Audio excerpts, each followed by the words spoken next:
अनंत का फंडा के आज के एपिसोड में आप सभी का स्वागत है। निफ्टी तो आज के दिन एक्चुअली एकदम न्यूट्रल रहा और एकदम फ्लैट सा रहा। समझेंगे इस चीज को। उसी के साथ साथ आरबीआई का 20,000 करोड़ का ओएमओ आया है। इसका क्या इंपैक्ट है, क्या इंटरप्रिटेशन है, जानने की कोशिश करेंगे। आरती ड्रग्स के बारे में आप सभी के हैं कुछ सवाल, उन सभी को सॉल्व करने की कोशिश करेंगे और है बहुत कुछ। मेरा नाम है Anant Ladda, CFA CA CFP LLB, open for all Telegram channel invest आज फॉर कल के नाम से, लिंक डिस्क्रिप्शन में है।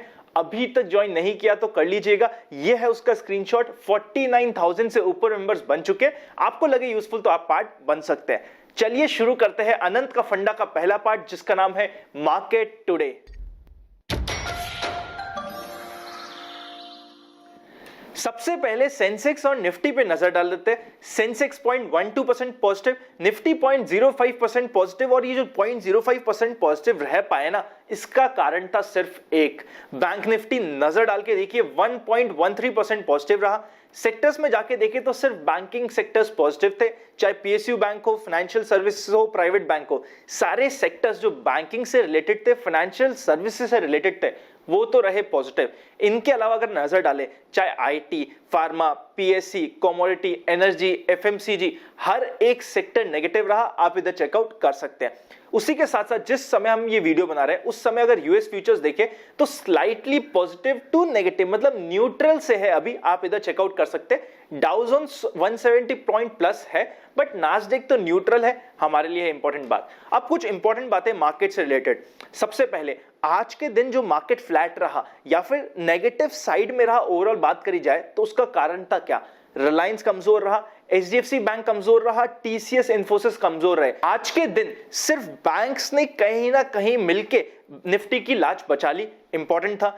टेक महिंद्रा पॉजिटिव रहा, बट कंप्लीट आईटी सेक्टर में बाकी सारे शेयर्स नेगेटिव थे। और बैंकिंग कंप्लीट पॉजिटिव रहा, बट जो बैंकिंग का बादशाह एचडीएफसी बैंक नेगेटिव था। बड़ा ही अनोखा कोइंसिडेंस था, हमारे लिए इंपॉर्टेंट हो सकता है। मैक्स फाइनेंशियल सर्विसेज ऑब्वियसली आज 10 to 12% अप था। रीजन था सेम जो हमने कल की वीडियो में डिस्कस किया था।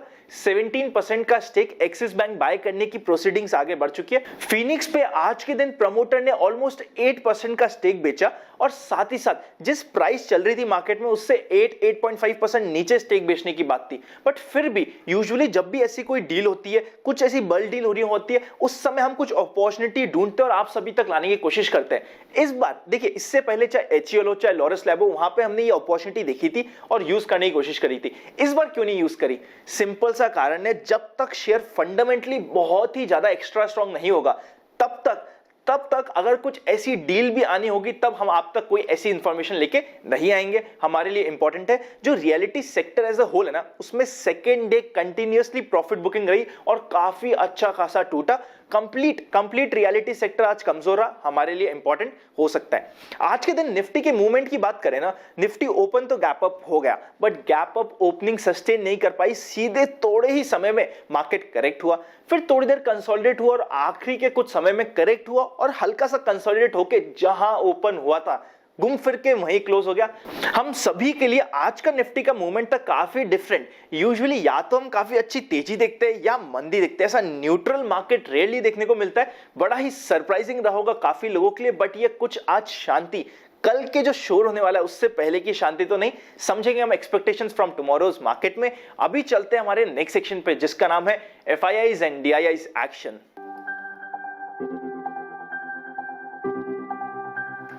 एफआईआईज ने अगेन 1481 करोड़ का माल परचेज किया। डीआईआईज ने 172 करोड़ का मामूली माल बेचा। नेट में एफआईआईज की तरफ से अच्छी बाइंग हुई है, इंस्टीट्यूशन की तरफ से भी नेट में अच्छी बाइंग हुई है, हमारे लिए पॉजिटिव है। इंपॉर्टेंट क्या है, एफआईआईज की बाइंग की वजह से रुपी स्ट्रांग हो रहा था, फाइनली आज थोड़ा सा कूल डाउन हुआ है, हमें नजर रखनी है जरूरी। अब चलते हैं हमारे नेक्स्ट सेक्शन में, जिसका नाम है व्यूअर्स क्वेरी।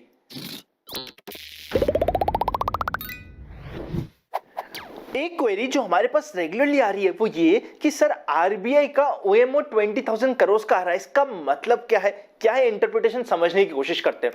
देखिए एमपीसी आया था जिसमें आप और हम रेट कट एक्सपेक्ट कर रहे थे, रेट कट नहीं आया था। रेट कट नहीं आने के कारण 10 ईयर जीसेकिल और जितनी भी इंटरेस्ट यील्ड्स थी वो बढ़नी स्टार्ट हो गई थी। डेट मार्केट में आपको थोड़ा पेन अपने डेट फंड्स में दिखा भी होगा, पर जैसा कि हम एक्सपेक्ट कर रहे थे, even Nimish Shah ICICI Pru AMC के एमडी एंड सीईओ ने जो बात करी थी एग्जैक्टली वैसा ही हुआ। उन्होंने अपने इंटरव्यू में बताया था कि ये जो इन्फ्लेशन है गवर्नमेंट को कहीं ना कहीं जाके कंट्रोल करना पड़ेगा। अगर इंटरेस्ट रेट बढ़ेगी तो इन्फ्लेशन बढ़ेगा, इन्फ्लेशन बढ़ेगा तो इकोनॉमी पे नेगेटिव इफेक्ट पड़ेगा। अभी कंप्लीट सिचुएशन को ध्यान में रखते हुए, इसी चीज को ध्यान में रखते हुए आरबीआई ओएमओ लेके आने वाली है। ओपन मार्केट ऑपरेशंस होते हैं 20,000 करोड़ के, इसमें आरबीआई बाय भी करेगी और सेल भी करेगी। बाय क्या करेगी, सेल क्या करेगी? बाय करेगी लॉन्ग ड्यूरेशन बॉन्ड्स और सेल करेगी short duration bond. Long duration bond का मतलब क्या होता है? 4 years, 7 year, 10 years and 12 years. Long duration bonds तो ये बाय करेगी, शॉर्ट ड्यूरेशन बॉन्ड्स ये सेल करेगी, क्योंकि शॉर्ट ड्यूरेशन बॉन्ड के मार्केट में आज के दिन भी काफी अच्छी लिक्विडिटी है, हमारे लिए इंपॉर्टेंट है। अगर ये स्टेप नहीं होता तो जिस तरीके से 10 ईयर यील्ड्स बढ़ रही थी, ये ड्रास्टिक सिचुएशन इंडियन इकोनॉमी के लिए हो रही थी। उसी के साथ साथ आरबीआई ने कहा है कि आने वाले समय में भी अगर कभी दिक्कत आई और जरूरत पड़ी तो ये और ओएमओ लेके आएंगे और सपोर्ट देने की कोशिश करेंगे। सो इसका इंटरप्रिटेशन निकाला जाए तो दो है। सबसे पहले आरबीआई और गवर्नमेंट दोनों ही इकोनॉमी को जहां पे सपोर्ट करने की जरूरत पड़ेगी करने की कोशिश करेगी। सेकंड मोस्ट इंपॉर्टेंट ये है कि जो डेट फंड में आपको ऑफ लेट ही हल्का फुल्का नेगेटिव या रिटर्न्स थोड़े से कम होते हुए दिखे थे, वो वापस से नॉर्मलाइज हो जाएंगे आने वाले समय में। ये ओएमओ होने वाला कब है? इस फ्राइडे को, नेक्स्ट फ्राइडे को 10,000 करोड़ इस फ्राइडे को, नेक्स्ट 10,000 करोड़ अगले फ्राइडे को होगा। हम सभी के लिए इंपॉर्टेंट है। अब चलते हैं हमारे नेक्स्ट सेक्शन पे, आएगा आपको खूब मजा, आपकी काफी क्वेरीज भी इस सेक्शन में सॉल्व होने वाली है। शुरू करते हैं stocks of the day.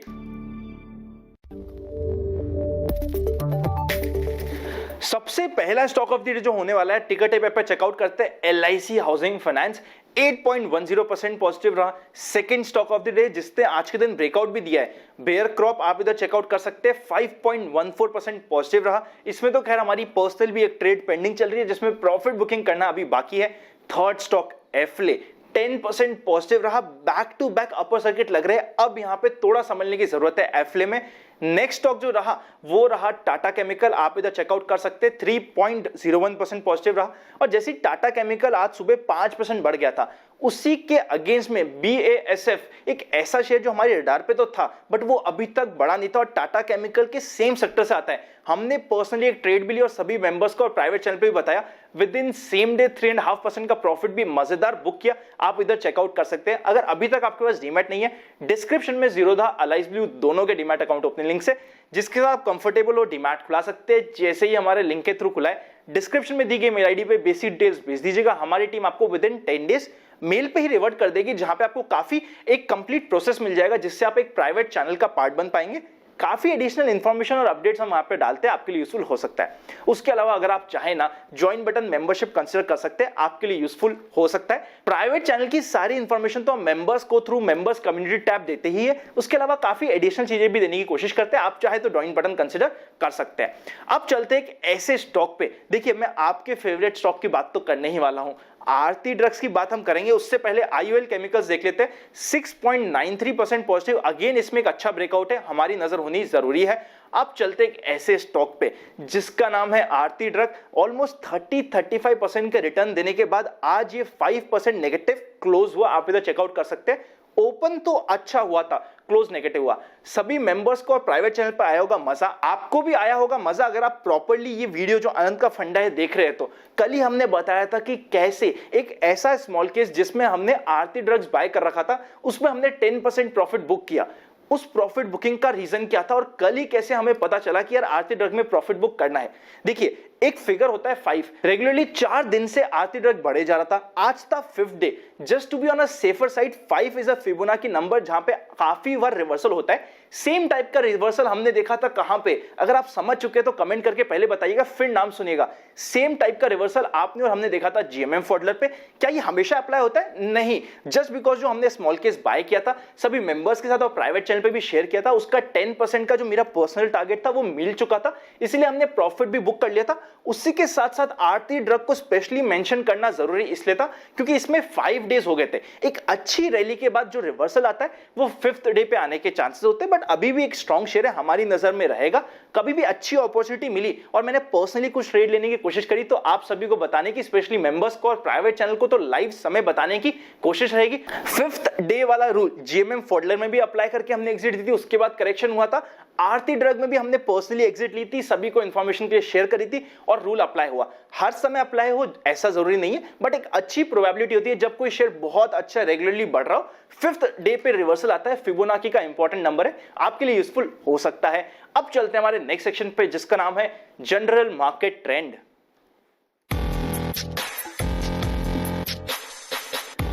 General market trend अभी भी न्यूट्रल है। न्यूट्रल मार्केट का मतलब क्या होता है वो समझाने की कोशिश करते हैं। देखिए, जनरल मार्केट ट्रेंड हम आपको 3 टाइप के देते हैं। एक अप ट्रेंड होता है जिसमें हम काफी बुलिश रहते हैं, काफी अच्छी ट्रेड्स और रेगुलर ट्रेड्स लेने की कोशिश करते हैं। वॉल्यूम यूजुअली हमारा उस समय जब अप ट्रेंड में होता है, मार्केट बहुत ज्यादा अच्छा रहता है। लास्ट 3 महीने से हमारा अप ट्रेंड चल रहा था, ऑलमोस्ट 8000 निफ्टी से लेके 11300 350 तक हमने अप ट्रेंड मेंटेन किया था।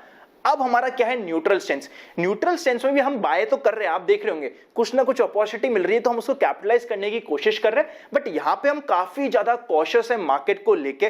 कभी भी मार्केट का रिवर्सल हो उसके लिए हम रेडी है। मार्केट काफी हीटेड हो चुका है, हम जितना एग्रेसिवली अप ट्रेंड में काम कर रहे थे उतना एग्रेसिव अब हम न्यूट्रल ट्रेंड में काम नहीं कर रहे। हमारे लिए इंपॉर्टेंट है यहां पे जब भी न्यूट्रल ट्रेंड चल रहा हो ना मार्केट में, हमें हमारा कैपिटल प्रिजर्वेशन सबसे नंबर 1 प्रायोरिटी होना चाहिए। जो प्रॉफिट हमने अप ट्रेंड में बनाया है उसको लॉस ना हो और हमें कोई अननेसेसरी एक्स्ट्रा एग्रेसिव ट्रेड नहीं लेनी है, ये हमें ध्यान रखना होता है। इसके बाद जो थर्ड ट्रेंड आता है वो आता है बेयरिश और डाउन ट्रेंड।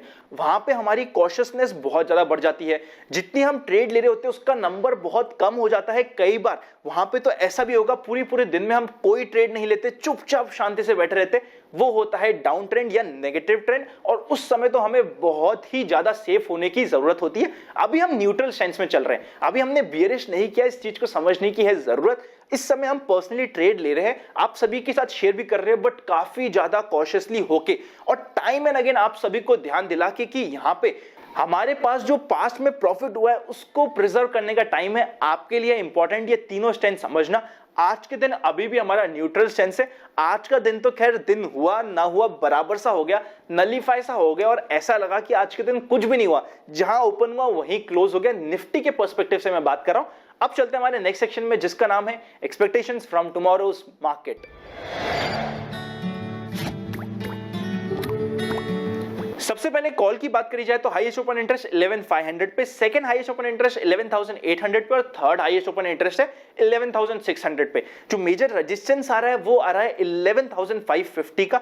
हमारे लिए इंपॉर्टेंट है ये काफी ज्यादा रेजिस्टेंस। सपोर्ट की बात करें तो पुट का highest open interest 11000, second highest open interest 11400 पे और थर्ड हाईएस्ट ओपन इंटरेस्ट है 11300 पे। पहला सपोर्ट आता है 11250 पे, सेकंड और इंपॉर्टेंट सपोर्ट आता है 11000 पे। हम सभी को ये दोनों सपोर्ट लेवल ध्यान रखना है, बहुत ही ज्यादा जरूरी। उसी के साथ साथ विक्स की बात करें तो विक्स आज के दिन पे 19.31 है, पुट कॉल रेशियो 1.30 के आसपास है। अननेसेसरी ऐसा ना हो कि हम किसी ट्रैप में फंस जाए। एक चीज समझेगा, यहां से मार्केट अगर 100-200 पॉइंट भी नीचे जाता है ना तो आपकी और हमारी इच्छा नहीं होती कि हम लॉस में बेच पाए। अगर हमें पता है कि हम लॉस में बेचने में अभी तक असमर्थ है, क्यों वो ऐसी सिचुएशन लाए जब हम अप ट्रेंड में थे, काफी अच्छा दबा के प्रॉफिट किया है, बेहतरीन तरीके से एग्रेसिव होकर प्रॉफिट किया है। इस समय हमें थोड़ा सेफ रहना, कॉशियस रहना है जरूरी। बाकी तो फाइनल इच्छा होती है आपकी इच्छा करे उसको सुनिए, आपकी इच्छा करे उस स्टैंस को मानिए। मैं पर्सनली यहां पे अभी स्ट्रिक्टली न्यूट्रल स्टैंस में हूं और आप सभी को for information and education purpose share कर रहा हूं। अगर अभी तक आप वीडियो देख रहे हो तो आई एम वेरी श्योर आपको अच्छा लग रहा है। लाइक करे बिना मत जाइएगा, वीडियो को शेयर करके अपना प्यार हम तक पहुंचाना मत भूलिएगा। हमारी कोई भी सर्विसेज चाहिए, चाहे फाइनेंशियल प्लानिंग, म्यूचुअल फंड्स, किसी भी प्रकार की सर्विसेज चाहिए, डिस्क्रिप्शन में हेल्पलाइन नंबर आप कनेक्ट कर सकते हैं। मिलेंगे नेक्स्ट वीडियो में, तब तक happy investing and I will see you very soon.